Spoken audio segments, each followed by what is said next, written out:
assim, Paulo disse, eu plantei, Apolo regou, mas o crescimento quem dá em Deus. Por quê? Porque qualquer crescimento que você explica, então não foi Deus que te fez crescer. Porque quando Deus te faz crescer, você não consegue explicar.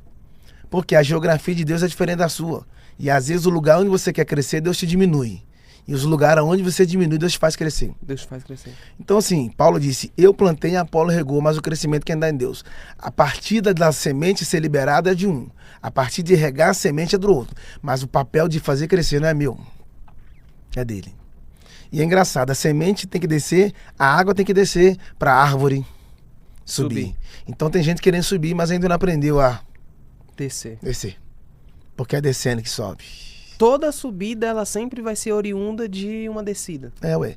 Por isso que Jesus encontrou com Zaqueu, que a gente acha que Zaqueu é uma pessoa, mas Zaqueu é um fruto. Zaqueu está na árvore, Jesus passou para colher ele. É um fruto de salvação. Só que um Zaqueu não subiu para ver Jesus. É lindo que Jesus não mandou ele cair. Jesus mandou ele descer. Porque se o fruto cai, ele racha. Toda queda te machuca. Toda queda te divide. Toda queda te racha no meio. Há uma ruptura. Então frutos podres caem, como Judas. Mas frutos maduros não, são colhidos. Jesus falou para Judas, então desce. Por que Jesus mandou Judas descer? Porque é melhor descer do que cair. Dependendo da queda, você não levanta, mas quando você desce, aí ele estende a mão e te coloca de pé. O Zaqueu foi um dos poucos homens que conseguiu enxergar um rei de cima para baixo. Ninguém enxerga um rei de cima para baixo. Uau! Rei não. Todo mundo quando chega do rei se curva. O Zaqueu teve a oportunidade de enxergar o rei de cima para baixo. Só que o privilégio maior foi de Jesus enxergar Zaqueu. Aí Jesus falou, Zaqueu, bora lá para sua casa. Por quê?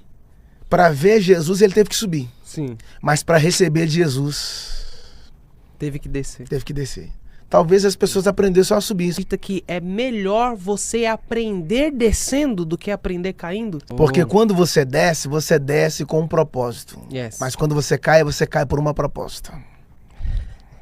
A proposta te faz cair, mas o propósito te faz descer. Ó, todo mundo que subiu, Deus fez descer. E Sim. todo mundo que desceu, Deus arrumou um jeito de fazer subir. Entende? Só que as pessoas nunca vão aprender a subir sem antes serem ensinadas a descer. E descer é uma escola. Porque Jesus não estava no céu. Sim. Ele era filho. Ele foi enviado para a terra. Ele não caiu. Ele desceu. Ele desceu. Agora Satanás não desceu. Satanás caiu. Então a igreja não segue o que caiu. Descer é muito diferente de você cair, né? Cara, olha só. Quando você chega numa árvore que os frutos já estão no chão, sim, eles não foram colhidos. Eles caíram. E você nunca vai encontrar um fruto daquele inteiro. Quando fruto que cai, você não... Exatamente. Ou ele não está inteiro, ou ele está rachado, falta uma parte. Porque ele simplesmente caiu. E a Bíblia diz que aquele que está de pé... Cuide para que não caia. Então, Deus sempre avisa antes. Yes. Porque a vigilância é o escudo da queda. A vigilância é o escudo da queda. Você pode ser bom de oração, mas se você for mal de vigilância, você corre um sério risco. Yes. E todos nós estamos sujeitos à queda. Só que a questão não é saber quantas vezes você caiu. A questão é saber se você está disponível para se erguer. Uou. Talvez eu estou falando para alguém aqui agora, que já caiu várias vezes, falar, meu negócio é ficar no chão. Se você aprendeu, se você encontrou o tapete que te escorregou, você precisa encontrar a escada que te eleva. Porque a Bíblia diz que o justo pode cair até 7 vezes, mas de todas elas o Senhor o coloca de pé. Quer uma prova? O Pedro, quando andou sobre as águas, lembra? Lembro. A Bíblia diz que ele teve medo. Você sabe que as pessoas têm medo de falar, medo de posicionar, medo de vestir, medo de aparecer. Só que elas não sabem que o medo é uma prisão invisível. É uma prisão silenciosa. Porque o medo não prende o seu corpo, ele prende a sua mente. Quem tem muito medo tem pouca fé. Agora quem tem fé não pode ter medo. Porque o medo e a fé não podem caminhar juntos. A palavra medo, de trás para frente, é dome. Medo, dome. Ou você domina o medo. Ou ele te domina. Ou ele te domina. Ou você governa ele ou ele vai te governar. O Pedro andando sobre as águas, e o texto diz assim, ó, e sentindo os ventos fortes teve medo. O texto diz que ele começou a afundar. Por que ele começou a afundar? Isso é muito forte. Porque quando a ausência de fé é o espaço para o medo. Eu só posso andar pela fé quando deixei de dar passos por causa do medo. E aí quando ele começa a afundar, nenhum dos discípulos ajudou ele. Ninguém estendeu a mão, ninguém jogou corda. Sabe por quê? Por quê? Porque ele gritou, Senhor, salva-me. Se ele pedisse ajuda, João ia ajudar. Se ele pedisse socorro, o Tomé ia fazer alguma coisa. Mas ele falou, salva-me aos discípulos. Salvação não é com a gente, não. Só com ele. Só que aqui tem um detalhe. É que a gente fala que o Pedro afundou, só que a gente esquece de falar quantos passos ele deu até a queda. Beleza, ele afundou. Ele começou a ir para o fundo. Mas e quantos passos ele deu até começar a afundar? Beleza, ele teve um deslize, mas e quantas almas ele ganhou? Ele teve um deslize, beleza, mas e quantas pregações ele teve? Então quer dizer que tudo que ele fez de bom foi apagado? Acertou bastante, no primeiro erro ele já não serve mais. Aí Jesus foi lá e estendeu. E no mesmo lugar que o Pedro afundou, foi no mesmo lugar que Jesus levantou. Só que tem um detalhe, quando ele afundou na ida. Na volta, não. Porque na ida, quando ele foi sozinho. Mas quando ele retornou, ele voltou de mão dada com Jesus.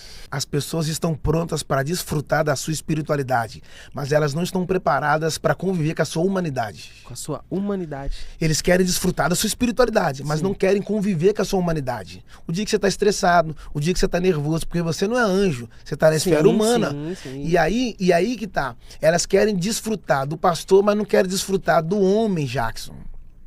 Entende? Então todos nós estamos sujeitos. E detalhe, nada te ensina mais do que os erros. Nada. Porque quando você é campeão, você não quer mudar o time, mas quando você perde, você altera a tática. E às vezes Deus faz você perder hoje para fazer você ganhar amanhã. Entende? Às vezes você vai ter que mexer em alguma coisa, vai ter que tirar isso aqui, modificar isso aqui, porque toda mudança é necessária. Toda mudança é necessária. Quem não aceita a verdade é porque não quer mudança. Nada te faz mudar mais do que a verdade. E às vezes a gente quer mudar a vida dos outros, não consegue mudar nem a nossa própria vida. A gente é bom para falar verdades para os outros, mas é ruim para ouvir verdades dos outros. Então quem é bom de verdade para falar precisa ser bom de ouvido para ouvir. Porque a verdade não é uma palavra, a verdade é uma pessoa. Jesus falou, eu sou o caminho, a verdade e a vida. Então quem é de verdade nunca vai ser de mentira. Por quê? Tem muita gente falando verdades públicas e vivendo mentiras ocultas. Quais são as características de quem é de verdade e de quem é de mentira? Como que a gente consegue separar o verdadeiro do falso? Você sabe que quando o cara vicia da mentira, toda a palavra dele mentirosa, ele tá tão habituado em mentir que a palavra... ele acredita que é verdade. Que é verdade. Só que a palavra verdade tem dois detalhes. Ela tem de ver e tem de idade. E idade ali fala de identidade. Então todo homem de propósito ele tem um crachá chamado identidade. Sim. Porque a mente e tira. A mentira tira a verdade da mente. Mas a verdade da mente arranca a mentira do coração. Dá pra ir mais fundo ainda. A verdade é tão poderosa que a mentira é uma escuridão. A mentira é uma semente, sabia? A mentira é uma semente? Porque a mentira não começa aqui não, ela começa aqui. A Bíblia diz o quê? Que o diabo é o pai da mentira. O diabo é o pai da mentira. Mas se tem um pai, tem que ter uma mãe. Então, para gerar, precisa de uma semente. Então, o diabo planta a semente da mentira aqui. Ela é gerada no cérebro. Sim. Mentira. E ela é liberada aqui. Então, todas as vezes que você mente, você só está emprestando o seu cérebro para o diabo gerar a semente da mentira. Uau! Por quê? Por que o diabo é o pai da mentira? Porque quando ele foi expulso do céu, ele desceu com ira. Desceu com ira. E aí, quando ele entrou no jardim, ele acessou a mente. Ira e mente. Sim. Mentira.